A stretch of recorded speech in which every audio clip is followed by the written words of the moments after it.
It's me, that friend who sews, and I have been recently working with linen, which is one of my absolute favorite fabrics. But if you've ever worked with linen before, you probably realize just how much it sheds and frays.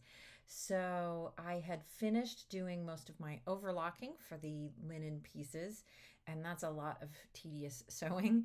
Um, but while I don't usually clean my machine in between or in the middle of a project, I usually do that in between projects. I thought, you know what? I'll wager that with overlocking all of that linen, it's already built up a fair amount of lint in my machine. So I thought it might be a good opportunity to take some time to take apart my machine and film it and show you what I'm doing. So without further ado, here I am cleaning my machine. Let's get to work, shall we? So first I'm taking off my presser foot. I'm taking out the bobbin case. I'm even going to take the thread out. And now I'm trying to get the plate. I'm not sure exactly what it's called. I'm trying to get the plate off, but you can see, look how filthy this is. That's the bobbin area. You see all of that dust? That's just from linen.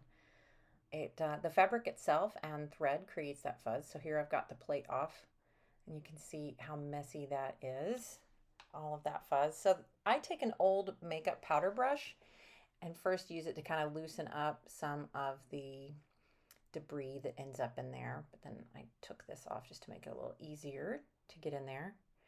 But yeah, this brush, it helps to kind of loosen up some of those big felted bits of lint, essentially. And so I clean all around. So forgive my camera work here. I was, of course, doing the cleaning one-handed while holding my phone to do the filming. But now I take a dust mitt, and again, the angles aren't the best, but basically the static in the dust mitt allows me to get some more of those little lint bits, just loose bits of thread, things like that, that can get stuck down in this area and cause issues. The dust mitt's also really nice for just cleaning up some of the dust and debris that ends up on the sewing machine anyhow. And then I take a damp cloth to do a little bit more cleaning. So just kind of scrubbing it up and getting things done. Just makes it look a little nicer. Now this is where we really get into it. I take a cotton swab and try and get into those little nooks and crannies in the mechanism for the bobbin case where it's a lot harder. I can't exactly get my makeup brush down in there. But as you can see, it does a great job picking up a lot of additional lint and so forth.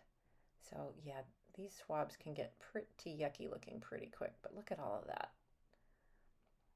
And so take a gander here. So we've already used my brush, we've used a dust mitt, and we've used a damp cloth, but it's in those nooks and crannies that some of the stuff can really get stuck. And that's what the swabs looked like. Ooh, can you believe that? Crazy. And now it's just the last little bits, getting the pressure plate, that's not right, whatever the plate is called, getting it cleaned up with a damp cloth and starting to put things back. So that means after I get this cleaned and wiped and somewhat shiny, I mean, it's well used, it's never going to be too shiny, but you know, just get it cleaned up. I can put it back. I can then put my bobbin back in place. So here goes the plate. Ta-da! And then time for the bobbin.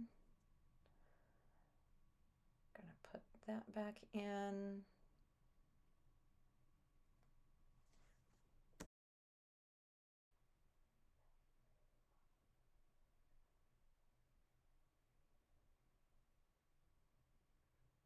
Now we just close up the bottom of the bobbin. And I'm gonna put my needle back in. This was a brand new needle when I started my project, so I didn't need to replace it. But admittedly, I don't usually clean in the middle of a project, but I thought, oh, I should show how linen really sheds. So went ahead and did that. But now I'm rethreading the upper thread. Gonna get that in. Personally, I like to thread with the pressure foot not there because then it's a little easier. But then all I have to do is put my foot in And I can put this tray back on. Oh, but see, I noticed that there's some dust and such in the bottom of it. So damp cloth and brush to the rescue. Get rid of some of that excess dust.